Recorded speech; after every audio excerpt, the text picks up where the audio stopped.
Hello, dear students. I hope you all are doing good and staying safe. My name is Ritika and I am your science teacher. Today we shall study a very interesting and easy chapter, that is safety and first aid. Now, the very first question which arises is, what is safety? Safety है क्या? आपने सुना होगा कि आपको हमेशा parents या teachers कहते हैं बी सेफ. अभी हम बोल रहे हैं stay at home, stay safe. तो सेफ का क्या मतलब है? सेफ का मतलब है सुरक्षित रहना. आपको कोई भी चोट ना लग जाए, कोई भी बीमारी ना हो जाए, उससे अगर हम आपको कह रहे हैं कि बी सेफ, यानी कि आपको सुरक्षित रहना है. तो अब हम इस चैप्टर में क्या पढ़ेंगे कि कैसे हम सुरक्षित रह सकते हैं, क्या मेजर्स हमें लेने चाहिए सुरक्षित रहने के लिए, और अगर बाय चांस चोट लग भी जाती है तो उसके लिए फ़र्स्ट एड क्या देना चाहिए. अब फर्स्ट एड आप पूछोगे कि मैम फ़र्स्ट एड क्या होती है. फर्स्ट एड होती है वो वाली हेल्प जो हम किसी इंजर्ड पर्सन को देते हैं जब उसे चोट लग जाती है डॉक्टर के आने से पहले. यानी कि अगर किसी बच्चे को या किसी को भी चोट लग गई है और अभी हम डॉक्टर को बुला रहे हैं और वो डॉक्टर अभी तक नहीं पहुंचे हैं, उससे पहले क्या आप उसको ऐसे ही पड़े रहने दोगे जख्मी? नहीं ना, उसको कुछ ना कुछ हेल्प तो देनी पड़ेगी. तो वो वाली हेल्प को हम बोलते हैं फर्स्ट एड. तो हम इस चैप्टर में सेफ्टी के बारे में पढ़ेंगे और फर्स्ट एड के बारे में पढ़ेंगे. ठीक है. सो सबसे पहले अगर हम सेफ्टी की बात करते हैं तो सेफ्टी एट होम. सबसे पहले कि सेफ्टी होम में आप कैसे सेफ्टी रख सकते हो, कैसे सुरक्षित रह सकते हो आप घर के अंदर. अब आप सबको पता होगा कि हमारे पेरेंट्स हमें नाइव्स को, यानी कि चाकू, सिजर्स यानी कि कैंची, ब्लेड्स, जितने भी ब्लेड, सिजर्स या फिर चाकू होते हैं उन्हें टच नहीं करने देते, क्योंकि वो कहते हैं कि नहीं आपको कट लग जाएगा, है ना. तो आपको ऐसी चीज़ें टच नहीं करनी है.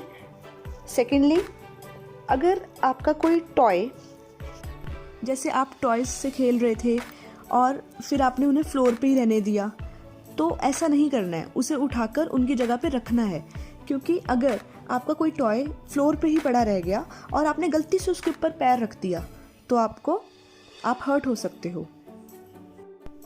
थर्ड, जो इलेक्ट्रिकल अप्लायंसेस होते हैं, बिजली वाली जो चीज़ें होती हैं, आपको उनको गीले हाथों से टच नहीं करना. कभी जैसे होता है ना कि हम लाइट बंद कर रहे हैं या फिर हम फ़ैन स्विच ऑन कर रहे हैं, तो आपको हम कभी भी गीले हाथों से इन इलेक्ट्रिकल अप्लायंसेस को टच नहीं करना. फोर्थ, आपको मैच स्टिक्स के साथ नहीं खेलना. घर में माचिस होती है ना, तो कई बार बच्चे क्या करते हैं कि उसमें से वो माचिस की तिल्ली निकाल के उसको जलाने लग जाते हैं कि इसमें से आग निकलेगी. ऐसा नहीं करना. नेक्स्ट इज़, आपको हॉट पैन्स या स्टीमिंग केटल्स, जितने भी गर्म बर्तन होते हैं उन्हें नहीं छूना. और जब भी आप स्टेयर्स से नीचे आ रहे हो, जब भी आप सीढ़ियाँ चढ़ रहे हो या सीढ़ियाँ उतर रहे हो, तो आपको बहुत ध्यान से सीढ़ियों पे चढ़ना है या उतरना है, भागना नहीं है, अदरवाइज आप गिर सकते हो.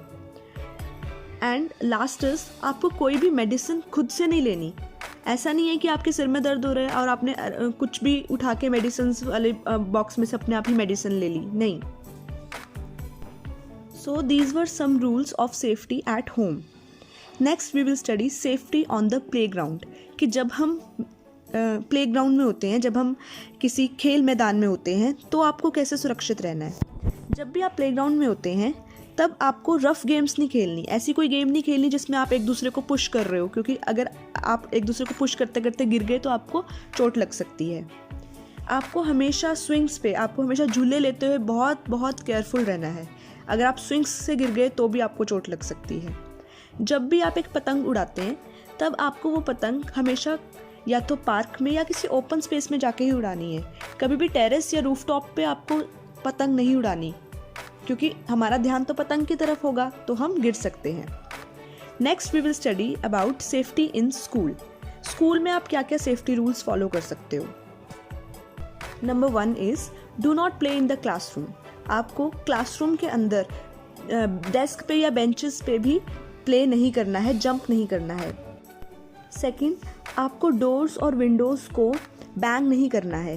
क्योंकि अगर आप दरवाज़ा खटखटा रहे हो या विंडो खटखटा रहे हो तो वो ग्लास के बने होते हैं, तो हो सकता है कि वो ग्लास टूट के आपको हर्ट कर दे।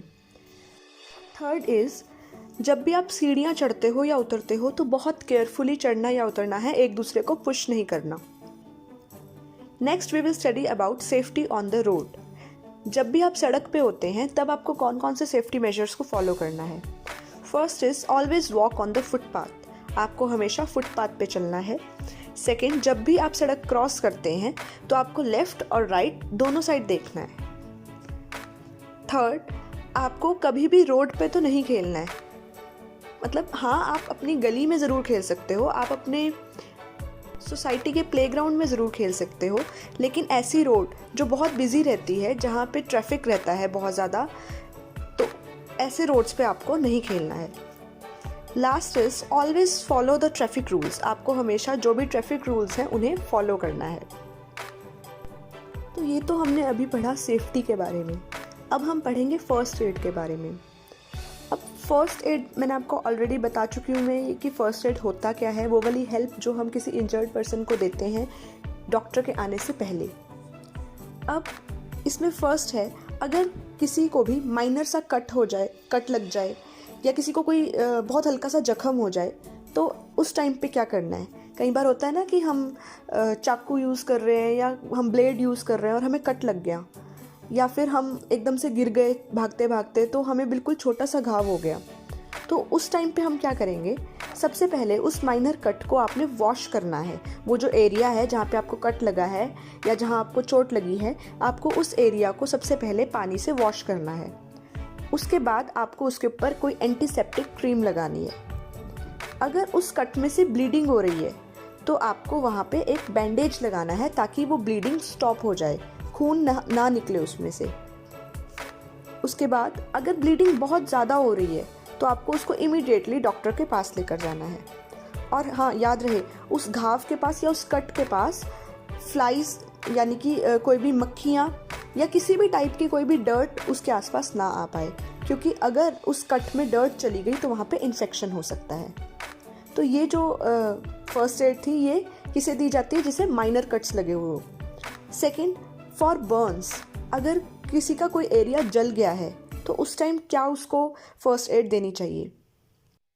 अगर उस इंसान को बिल्कुल हल्का सा उसका जो एरिया है बहुत हल्का सा जला है, तो उस एरिया को आपको सबसे पहले रनिंग कोल्ड वाटर के नीचे रखना है।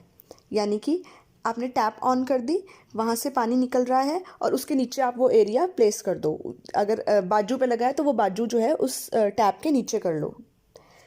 उसके बाद उस एरिया पे आपको आइस लगानी है। बर्फ़ लगाने के बाद आप उस एरिया को अच्छी तरह क्लीन करो और उसके बाद उस पर क्या लगानी है, कोई भी एंटीसेप्टिक क्रीम। हाँ, अगर बहुत ज़्यादा जल गया है वो एरिया तो उसको इमिडिएटली कहाँ पे लेकर जाना है, डॉक्टर के पास। Next we will study about insect bites. अगर कोई भी इंसेक्ट बाइट कर लेता है तो हमें कौन सी फर्स्ट एड देनी चाहिए। अब आपको पता होगा कि कई बार हमें कोई मधुमक्खी काट लेती है या कोई भी दूसरा इंसेक्ट हमें काट लेता है, तो उसका जो डंक होता है वो इतना ज़्यादा पेनफुल होता है और वहाँ पे स्वेलिंग भी हो जाती है।